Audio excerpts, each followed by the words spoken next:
صل على محمد وآل محمد.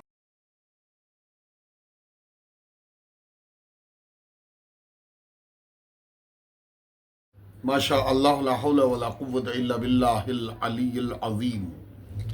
اعوذ باللہ السمیع العلیم من الشیطان اللعین الرجیم. بسم اللہ الرحمن الرحیم. الحمد للہ رب العالمین والعاقبۃ للمتقین والنار للعاصین والجنۃ للمؤمنین. اما بعد فقد قال اللہ سبحانہ تبارک وقولہ الحق. بسم اللہ الرحمن الرحیم. وَإِذْ قَالَ لُقْمَانُ لِابْنِهِ وَهُوَ يَعِظُهُ يَا بُنَيَّ لَا تُشْرِكْ بِاللَّهِ إِنَّ الشِّرْكَ لَظُلْمٌ عَظِيمٌ. ناظرین السلام علیکم ورحمۃ اللہ وبرکاتہ. آج پھر ہم آپ حضرات کی خدمت میں مقصد خلقت انسان کے عنوان پر 11ویں ایپیسوڈ کے ساتھ حاضر ہوئے ہیں، اور انشاءاللہ المستعان جو قرآن کے سورہ لقمان کی 13 نمبر کی آیت ہے، اس سے کچھ ہم معروضات آپ حضرات کی خدمت میں حاضر کریں گے. سب سے پہلے اللہ ارشاد فرما رہا ہے سورہ لقمان میں کہ اللہ فرماتا ہے کہ جب جناب لقمان نے اپنے بیٹے کو مقصد خلقت انسان کے فلسفے بیان کرنا شروع کیے تو اس سے پہلے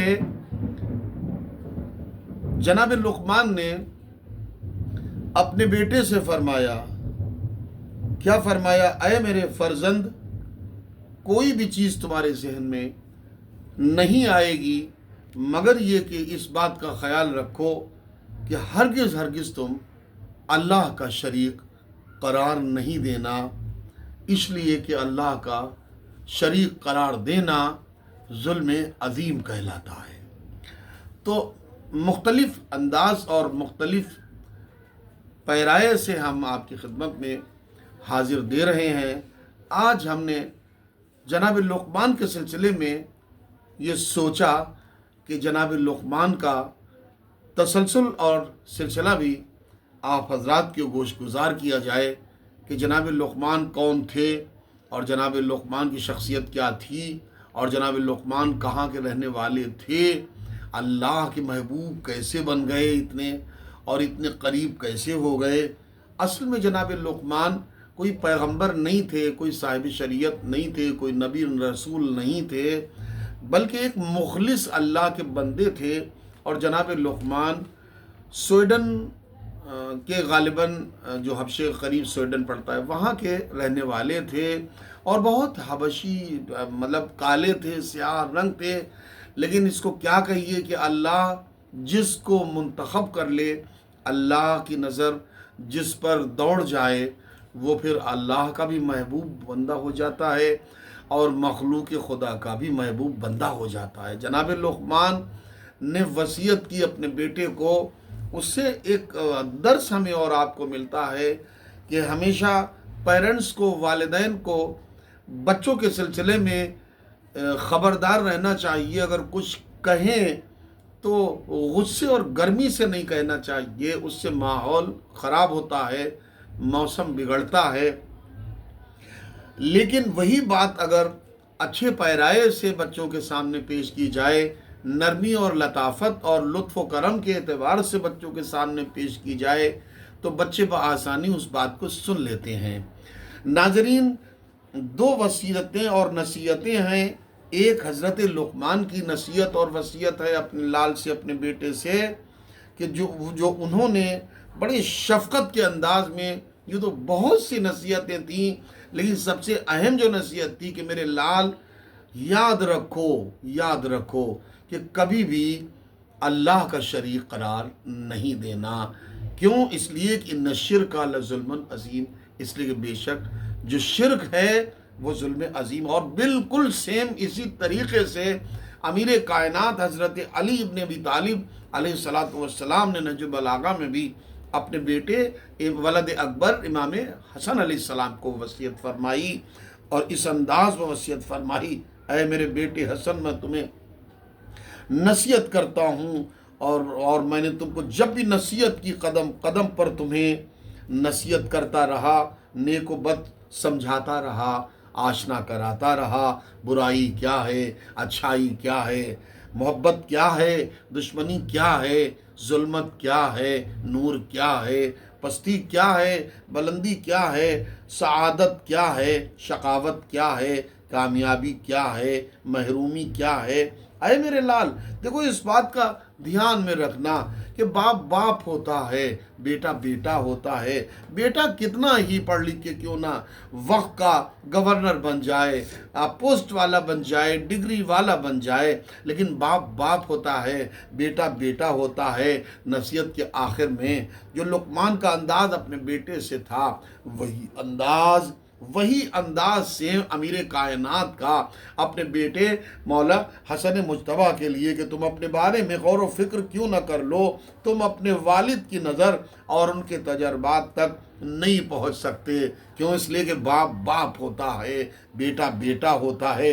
اور اسی انداز پر جناب لقمان نے بھی اپنے بیٹے سے نصیحت کی کہ میرے لال دیکھو، دنیا والے تمہیں آگے بڑھنے نہیں دیں گے، ہر صورت میں تمہارے اوپر اعتراض کریں گے، لیکن تمہاری نظر اللہ کی مشیت پر ہونا چاہیے، تمہارا ہر کارنامہ اللہ کی رضا اور رضائیت کے مطابق ہونا چاہیے۔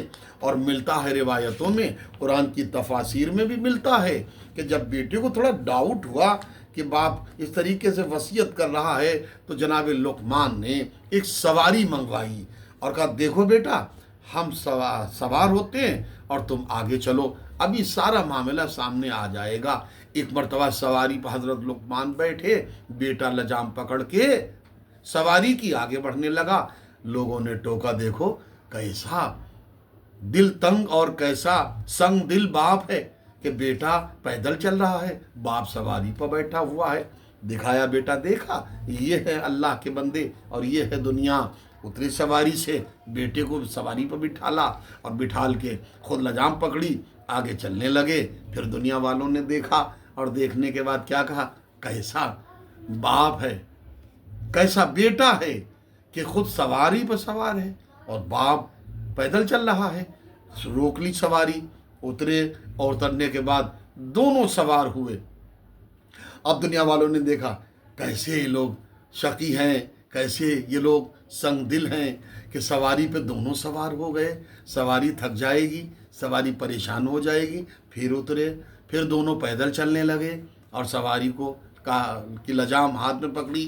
اور پھر لوگوں نے دیکھا، دیکھنے کے بعد کیسے لگے، کیسے بے وقوف ماں بیٹے اور باپ ہیں کہ سواری کے ہوتے ہوئے پیدل چل رہے ہیں۔ جب چاروں باتوں کا اندازہ ہو گیا تو بیٹے سے دیکھا، بیٹا کسی بھی صورت میں یہ دنیا والے تمہیں سکون نہیں لینے دیں گے، تم پیٹ بھر کھاؤ گے تو بھی تمہیں سکون نہیں لینے دیں گے، تم بھوکے رہو گے تو بھی تمہیں سکون نہیں لینے دیں گے۔ تو بہتر یہی ہے کہ تم دنیا والوں کی طرف دیکھ کے زندگی نہیں گزارو، تمہاری زندگی اللہ کی رضا اور رضایت پر ہونا چاہیے۔ دنیا سر کاٹ کے تخت حاصل کرتی ہے، دنیا ویران کر کے تخت حاصل کرتی ہے، لیکن آپ دیکھیں کہ یہ حضرت لقمان پیغمبر وہ پیغمبر ہیں کہ جنہوں نے زندگی بھر اللہ کے بارگاہ میں خلوص اور نیت صداقت کے ساتھ زندگی گزاری ہے اور دوسروں کو وہ پیغام دیے ہیں۔ وقت کے پیغمبر حضرت داؤد تھے اور موقع بموقع حضرت لقمان ان کی بھی رہنمائی فرمایا کرتے تھے، مگر عہدہ تسلیم نہیں کیا۔ پیغمبری آئی، نبوت آئی، فرشتہ لے کے آیا، مگر اس کے باوجود بھی حضرت لقمان پیغمبر نے پیغمبری کو قبول نہیں کیا۔ کیا کہا، اے اللہ مجھے تیری عبدیت میں رہنا ہی زیادہ پسند ہے۔ جب اللہ نے یہ انداز حضرت لقمان کا دیکھا تو دیکھیں بڑے بڑے دنیا میں زندگی گزارنے والے گزر گئے، ان کے نام کا کوئی سورہ نہیں آیا، بظاہر پیغمبر نہیں ہے حضرت لقمان، مگر قرآن میں حضرت لقمان کے نام کا سورہ آیا ہے۔ کتنی عظمت تھی جناب لقمان کی۔ اور آخر میں ایک مرحلہ اور ناظرین میں بڑا قیمتی آپ کی خدمت میں عرض کر رہا ہوں، انشاءاللہ سنیں گے تو بہت محسوس ہوں گے، اور وہ اس عنوان پر ہے، کتابوں میں ملتا ہے، کتابوں میں تحریر بھی ہے کہ حضرت لقمان جب اپنے آقا کے زیر اثر، اپنے آقا کے انڈر میں زندگی گزارتے تھے، تو ایک دن ان کے آقا نے جناب لقمان کے آقا ظاہر ہے جب آقا اچھا ہو تو غلام بھی اچھا ہوا کرتا ہے، اسی لیے ٹیچر کا بچے کی تعلیم کے لیے اچھا ہونا بہت ضروری. جب ٹیچر اچھا ہوتا ہے تو پڑھنے والا بھی اچھا ہوتا ہے، اور جب آقا اچھا ہوتا ہے تو غلام بھی اچھا ہوتا ہے. اسی لیے فخر سے کہتا ہوں کہ جب محمد جیسا آقا اچھا ہے تو علی جیسا مطیع اور فرما بردار کیوں نہ اچھا ہو.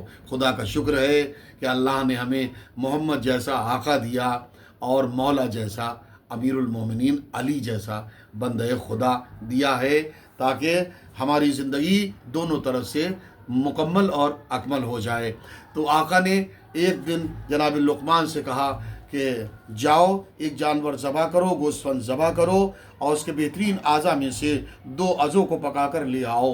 جناب لقمان نے گوسفند کو ذبح کیا، اور ذبح کرنے کے بعد اس کا دل نکالا، اس کی آنکھیں نکالیں اور پکا کر لے آئے. پکا کر لائے. حضرت لقمان جب حاضر کیا تو انہوں نے کہا یہ کیا ہے؟ کہا کہ یہ جسم جانور میں سے سب سے اچھی چیز ہے. کیا؟ دل اور آنکھیں. پھر انہوں نے حکم دیا، آقا نے کہا جاؤ اب جو ہے جانور ذبح کرو، اور جو سب سے بدترین چیز ہے وہ پکا کر لے آؤ. پھر گئے، جانور ذبح کیا، اور جو جناب ذبح کیا، اور ذبح کرنے کے بعد پھر دل اور آنکھیں پکا کر لے آئے. اب آقا نے کہا کہ یہ کیسے ہو سکتا ہے کہ دل اور زبان بہترین اعضاء بھی ہوں اور بدترین اعضاء بھی ہوں. اب جناب لقمان نے جو جواب دیا وہ سننے کے قابل ہے. انہوں نے کہا کہ یہ دونوں پاک اور طاہر ہوں تو بہترین اشیاء ہیں، اور اگر دونوں خباثت پر اتر آئیں تو بدترین اشیاء ہیں. تو ناظرین، یہ اہم پیغام تھا ہماری طرف سے آپ حضرات کی خدمت میں کہ ہمارے جو زبان ہے، ہمارا جو دل ہے، وہ اللہ کی مشیت اور اللہ کی رضا میں صرف ہونا چاہیے، کسی اور کی رضا میں صرف نہیں ہونا چاہیے. وآخر دعوانا ان الحمدللہ رب العالمین. السلام علیکم ورحمۃ اللہ وبرکاتہ.